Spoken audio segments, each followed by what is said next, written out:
There's nowhere on earth quite like Dubai, one of the most popular tourist destinations on earth, with landscapes and skylines that simply take your breath away.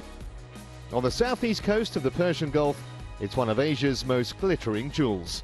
Not that some of the greatest athletes on the planet will have time to enjoy the scenery. For them, it's strictly business for the 19th Dubai Marathon, the start of which is just moments away. Well, hello and a very warm welcome to our live coverage of the Middle East's largest mass participation event. Some 30,000 expected to be involved today, but of course we're concentrating on the elites in a race that traditionally produces some lightning quick times. Let's check on the weather conditions then. It's around about 6 a.m. local time. Temperature is 19 degrees. By the time the men finish about 8 o'clock, it's expected to be around about 23. Hardly a breath of wind, as you can see. So pretty much perfect conditions, albeit that they're going to be running in the darkness for around about an hour. So that just adds another twist to what should be a fascinating race. Let's check out the course then. And if you were with us last year, well, it's changed significantly. The runners will head up Al Sufa from the start, and they'll pass the Dubai College Junction, carry on past the entrance to Palm Island on the other side. Next landmark is Dubai Media City. Then they'll U-turn by the Western Hotel, head back the way they came on Jumeirah Beach Road, passing by the 7-star Burj Al Arab, the second mortgage required, of course, to book a room there, and its nearby neighbour, the Jumeirah Beach Hotel. They stay on the left carriageway all the time, running towards the new bridge at the creek, but they make a U-turn just before the bridge, and then they head back to the Madinat Jumeirah Junction and do exactly the same section again. Now, it's a really flat course, and as I mentioned, because of the early start time, racing conditions ideal. We are expecting some very, very quick times today. So that's the final turn of the main loop of the course. The final charge to the line, we'll see the leaders turn left after the Burj Al Arab and run along Sequim Road for 500 metres or so. And then they head to the finish line, which is just by the Dubai Police Academy.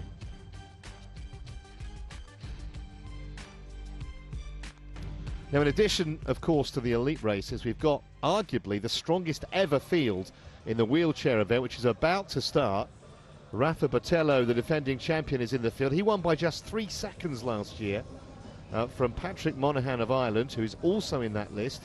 Then you've got Marcel Hoog, a 9-time world champion, a double Olympic gold medalist. It's his first time here. They call him the Silver Bullet. Ernst van Dijk from South Africa, a 10-time Boston Marathon winner. John Boy Smith, who won this race here in Dubai in 2016, and a very highly rated Japanese, Hiroyuki Yamamoto.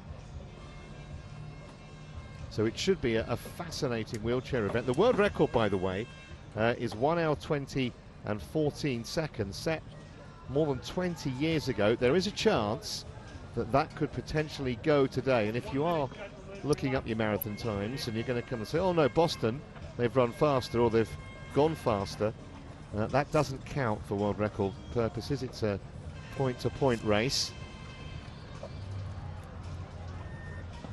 Silver bullet of Marcel Hoog, who hasn't been here before and will want to make some kind of a statement of intent, you would imagine. These wheelchair athletes going off 5 minutes before the elite athletes go at 6, and then the fun runner, so to speak, some of which take it pretty seriously, will go off half an hour later. There's also a 10k run and a 4k fun run.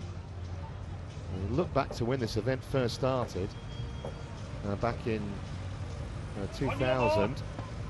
Only a few thousand were here. Now 30-odd thousand. Away they go then for the wheelchair race. And as I say, we're expecting a possible world record here. About an hour and a half. We'll try and pick these up for you at various stages during the morning. But we're expecting him to finish somewhere around about 20 past 7 local time, so in about an hour and 20 minutes. And already you can see the darkness here. They're starting half an hour earlier than usually. We usually start 6:30, but it is 6 o'clock here, and already you can see the leading protagonists have dropped some of the others. But as I say, we'll try and keep you in touch with exactly what's going on in that race as we go through the morning. Well, let's concentrate then on the elite races, which start shortly. My name's Trevor Harris. I'm joined by athletics author and journalist Pat Butcher and the women's marathon world record holder Paula Ratcliffe. Morning both. Just looking at the men's race, Pat, first of all, it's a pretty strong field. Tola, of course, who we saw last year win, he was a surprise winner, I think it's fair to say. Chance he could repeat today?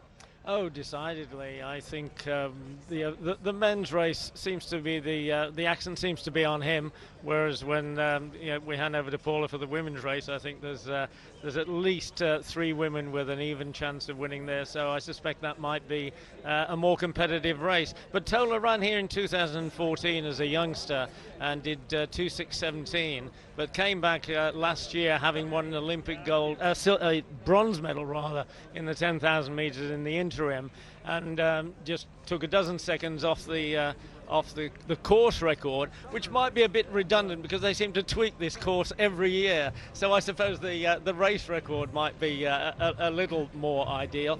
But I mean, if you figure that he ran faster than Haile Gebrselassie, his illustrious countryman, multiple world record holder, then now at 26.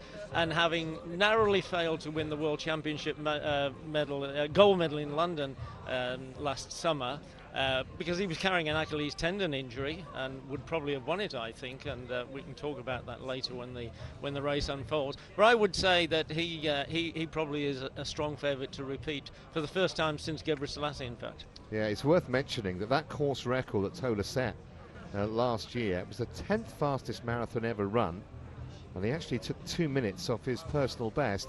Well, there we see the women lining up for the start. And the women's race, Paula, is absolutely fascinating because we've got Mergia, who, of course, is a 3-time winner here. She's unbeaten, in fact. She's won it the 3 times she's competed. And De Gefer, of course, who won it last year, and rather like Tola, wasn't expected to. No, she wasn't expected to at all, and she actually hasn't raced a marathon since then. She's concentrated on the half marathon, but you've also got the likes of Mara Dababa in there, Rosa Jujera, who's put back-to-back marathons together very, very well, and recently raced in Shanghai only about 11 weeks ago. Then you've got the likes of Teferi coming in, who has a huge pedigree on the track, but hasn't raced above 10 miles, a little bit like Anna Maru on the men's side. Yeah, it's fascinatingly poised, both men's and women's races, and we are just a few moments away from the start. And as I mentioned, this year they decided to put the fun runners out half an hour later after the elites. It is a very early time to start running a marathon, Paul. We were speaking earlier off air, and you were saying you never started a race at 6 a.m. What kind of problems might that pose? I think for the Ethiopian and Kenyan athletes, maybe less of a problem because they are used to training very early in the morning. They'll go out often at 5:30, 6 a.m. for their training runs to get those done. But the biggest problem for the marathon runners, I think, is managing your eating and your fuel loading in advance, because when the start's going off at 6 a.m., some of these maybe wanted to get up around 2:30 to eat, or may have decided just to eat big last night and then try and sleep through. And just moments before the start, what kind of thoughts are swirling around your head? Because you've got to presumably shut everything out and just concentrate on what you want to do. You have got to focus, but in the first couple of kilometres is when you really get those answers. Is your body with you today? Are your legs answering the questions that you're going to ask of them? And you don't really know that. You can tell a little bit in warm-up, but a lot of these girls and a lot of these guys will feel bad in warm-up and then feel great once they start racing. So they want to get it underway and feel good.